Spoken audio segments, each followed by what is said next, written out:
Viewers, Rajesh ടിപ്സിലേക്ക് നിങ്ങൾക്ക് ഹാർദവമായ സ്വാഗതം. ഇന്നിപ്പോൾ ഞാൻ ചർച്ച ചെയ്യുന്ന ഒരു വിഷയം നിമിഷപ്രിയയുടേതാണ്. നിങ്ങൾക്ക് എൻ്റെ വീഡിയോ ഇഷ്ടമാകുന്നുവെങ്കിൽ ലൈക്കും സബ്സ്ക്രൈബും ചെയ്യുക.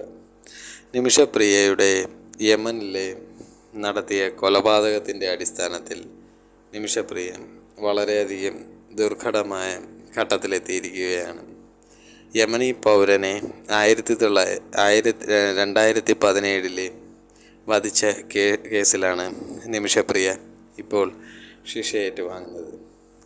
പക്ഷേ നിമിഷപ്രിയ മാത്രമല്ല ഈ കേസിലുള്ളത് എന്ന് നമ്മൾ ആലോചിക്കണം. നിമിഷപ്രിയക്കൊപ്പം ഒരു യമനി ഒരു സ്ത്രീയും അതിൽ പങ്കെടുത്തിട്ടുണ്ട്. അവർക്ക് പക്ഷേ വധശിക്ഷ വിധിച്ചിട്ടില്ല. ഇതാണ് യമൻ്റെ ഒരു ഭരണഘടനാ രീതി. ആ രാജ്യത്തുള്ളവർക്ക് അവർ മുൻതൂക്കം നൽകുകയാണ് ചെയ്യുന്നത്. ഇപ്പോൾ കേരളത്തിൽ നിന്നും മറ്റും ദയാധനവും മറ്റുമൊക്കെ നൽകാൻ വേണ്ടി ആളുകൾ അവിടെ ചെന്ന് അതിനുവേണ്ടി പറയുന്നുണ്ട്. പക്ഷേ അവരത് ഉൾക്കൊള്ളുന്നില്ല എന്നാണ് പറയുന്നത്. തലാലിൻ്റെ സഹോദരൻ അതിനെ എതിർക്കുന്നു എന്നാണ് പറയുന്നത്. ചോരയുടെ പണം ഞങ്ങൾക്ക് ആവശ്യമില്ല എന്നാണ് പറയുന്നത്. പ്രധാനമായും ഇവർ 110 കഷ്ണങ്ങളാക്കി വാട്ടർ ടാങ്കിൽ ഒളിപ്പിച്ചു എന്നുള്ളതാണ് ഇവർക്കെതിരെയുള്ള കേസ്.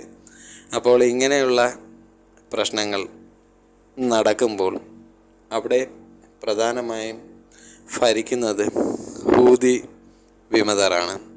അപ്പോൾ അവരുടെ മുഖ്യ അതിഥി പറയുന്നതാണ് അവർ കേൾക്കുന്നത്. അല്ലാതെ ഇന്ത്യയുമായി ഒരു തരത്തിലെ നയതന്ത്ര ബന്ധം അവർക്കില്ല. അങ്ങനെയുള്ള സാഹചര്യത്തിൽ പണം നൽകി നിമിഷപ്രിയയെ മോചിപ്പിക്കുന്ന കാര്യം ബുദ്ധിമുട്ടായിട്ടാണ് കരുതുന്നത്. അതുമാത്രമല്ല, അറബ് രാജ്യത്തെ ശരീഅത്ത് നിയമം അനുസരിച്ച് പണം നൽകിയാലും ആ മരണപ്പെട്ട ആളുടെ വീട്ടുകാർ പറയാതെ അവർക്ക് ഒരു കാരണവശാലും മോചനം ലഭിക്കുന്നതല്ല. നമ്മുടെ ഇന്ത്യയിലാണെങ്കിൽ ജയിലിൽ ആജീവനാന്തം കിടക്കാം. പക്ഷേ യമൻ പോലുള്ള അറബ് രാജ്യങ്ങളിൽ അത് നടക്കത്തില്ല. അതുപോലെ തന്നെ ഈ കുട്ടി അവിടെ ഒരു നേഴ്സിംഗ് സ്ഥാപനം ചെയ്യാമെന്ന് പറഞ്ഞാണ് തലാലുമായി പരിചയപ്പെട്ടത്. അങ്ങനെ തലാലിനെയും കൊണ്ട് കേരളത്തിലും ഒക്കെ അവരുടെ വീടുകളിലൊക്കെ വരികയും ഒക്കെ ചെയ്തു.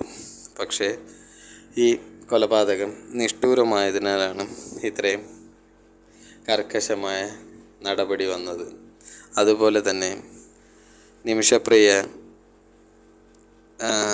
നിമിഷപ്രിയയുടെ ഈ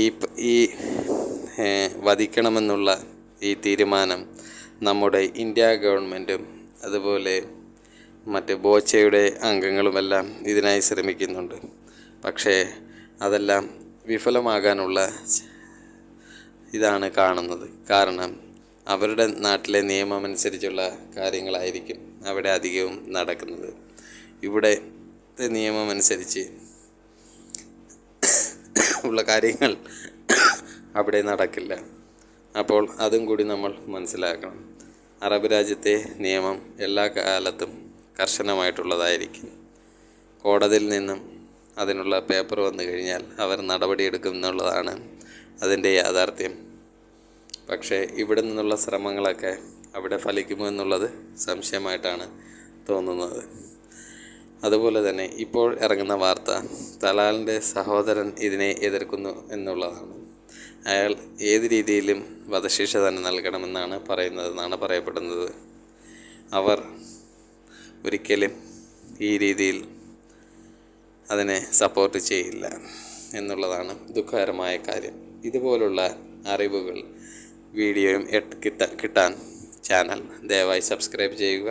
ഫ്രണ്ട്സിലേക്ക് ഷെയർ ചെയ്ത് നൽകുകയും ചെയ്യുക. Thank you friends.